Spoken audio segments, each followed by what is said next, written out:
Hey, what up, though, people? Welcome back. It is Wake Up Woodward. We appreciate you guys for kicking off today with the Woo Crew and chat family. As always, you all are the most important part of this thing. We start off that first segment with so much energy off of the trades, off of the victories, off of the signing of Jack Flaherty. Like I told you, man, one half of the wet dream has come to reality. Bregman is all we need now. Make it happen, man. But you know what? I'm definitely on one. I am definitely on one now that they have signed him. But Cade Cunningham and these Detroit Pistons, man.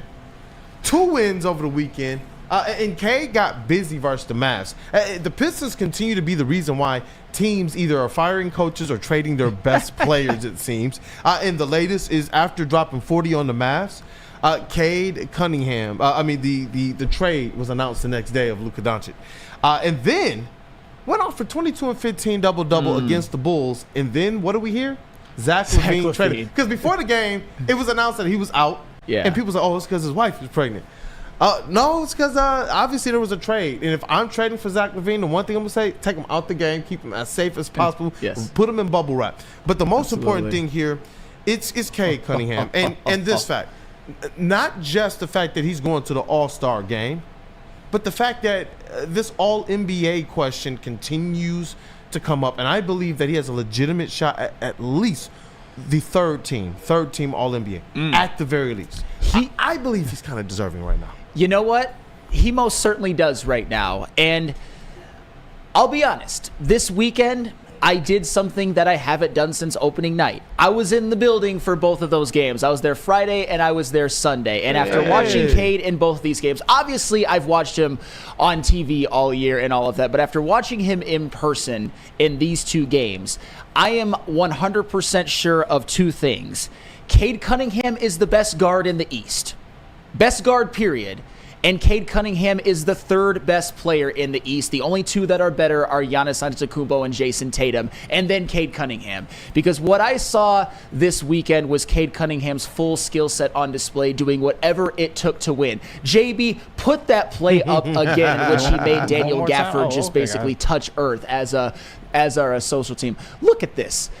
Go back to the beginning. I actually kind of feel bad for Daniel Gafford because he shouldn't be there, but look at this. And then what was even the best part about that is that he finishes at the rim over Najee Marshall with his left hand. That is not an easy thing to do. And if he doesn't finish that with a layup, that crossover of Daniel Gafford really doesn't mean anything. But that was what I continued to see in that Dallas Mavericks game. Cade Cunningham was getting whatever he wanted at the rim, whenever he wanted, finishing with his right hand, finishing with his left hand, dribble drives, spin moves, pretty much everything that was in his bag was on display in terms of getting to the rim. And he used his size, he used his athleticism, he used his touch to the best degree that I think I've ever seen. I mean, look at this. Crossover of P.J. Washington, drives with his left, and then finishes with his right hand. But that's what was happening all game long. And I'll tell you what, Daniel Gafford is a good defensive player and a pretty good rim protector. Cade Cunningham was giving him hell in that game. He was finishing over Daniel Gafford at the rim constantly, and I believe he hit a 3 in his face and a mid-range jumper in his face as well. So Cade with 40, I believe on my count there were 11 finishes at the rim. Just a phenomenal performance. And in that game, he had to score 40 for them to win. Cade is a guy that is doing nothing that's surprising me right now. Yep. People that have followed the coverage, shout out to the legend Rod Beard with Woodward Pistons will know these were the things that we were calling out years ago. He was doing this in college, which is what made me so excited about who he could be as a player.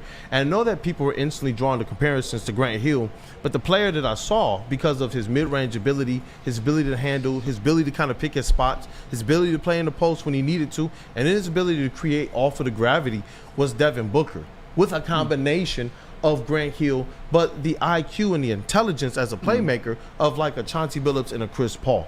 And listen, and it was early on when it didn't look so good because of how the results were going, but he was one of those things, I promise you, Flannel Sam, over the last 4 years that I was sure about. One of the only things I was sure about as calling myself a ball knower or considering myself that was the one thing that I knew, even though a lot of the other predictions and trajectories didn't come to fruition. But what we're seeing right now to Cade Cunningham, it's not just what the teammates are doing around him. And I'm going to play some a little bit later in a little bit. JB, I'm going to call on it, where I got to ask JB Bickerstaff about that, because the last 5 minutes of the first half, Cade Cunningham sat. And the team took the lead from about 4 or 6 points and ballooned it to double digits. So I got to ask him about those lineups without Cade Cunningham. And that, to me, is going to be what ultimately dictates the ceiling of this team. The steps that we see Tobias Harris taking, Jalen Duren taking, Marcus Sasser taking, Ron Holland taking, 4 steals, 8 big points, pure grit, energy everywhere. The crowd was electric off of everything he was doing. And in that second quarter, his energy flipped that whole game, because the first quarter, their defense and their offense was kind of up and down, the Pistons versus the Bulls. That second quarter, he was able to go in there and just ignite something for this team, and then Cade never looked back. Like you eloquently described as play-by-play Flannel, Cade Cunningham is getting whatever he wants. There's nothing anyone can do to stop Cade. It's just, is he on or is he not? He is a prototype point guard that we've never seen. He's the one that we've created on 2K for years. And when you look at what he's doing right now, it's not just on the offensive side that gets me excited. It's also on the defense. Cade is a special defensive player, and he's only growing.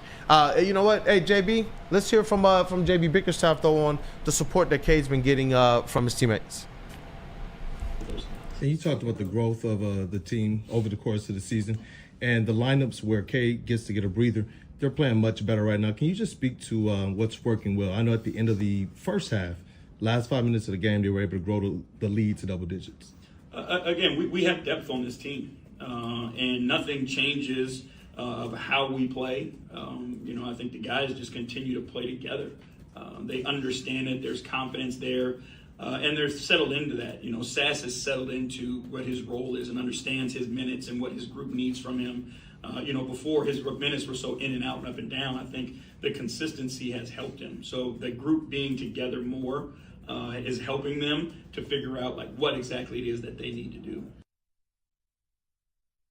And I love that too, because you also saw in the game against the Bulls where Cade Cunningham had 15 assists. He was making others around him better, and I think his teammates were playing well off of him. There were so many examples where Cade Cunningham was able to get his teammates easy looks, whether it's in transition. I mean, he found Duren a couple of times. The first one was when Duren was trailing the play and was able to get a dunk. There was a transitional lob to Duren. There was a pick and roll lob to Duren. I mean, a play in which Vucevic had to help off Duren to double team Cade, in which Cade then threw it up to Duren for a lob. You saw a play where Cade Cunningham was posting up Giddey and found Asar Thompson for a dunk.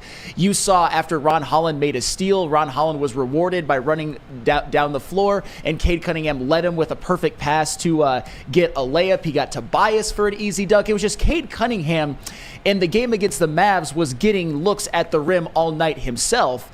In the game against the Bulls, he was getting his teammates easy looks at the rim. And oh, by the way, even though in terms of scoring, I would say Cade Cunningham had a relatively quiet 22, he still led the team in scoring while having 15 assists. Imagine how many points he created just off of what he did creating offense. He was absolutely special. But there were a lot of players this weekend that showed out, and we got to highlight a couple of them in just a sec. Hey, let's go. What friends we got to say hello to, JB? Got New Holland. I got New Holland for you right now. At New Holland Brewing Company, I got to tell you about that tangerine.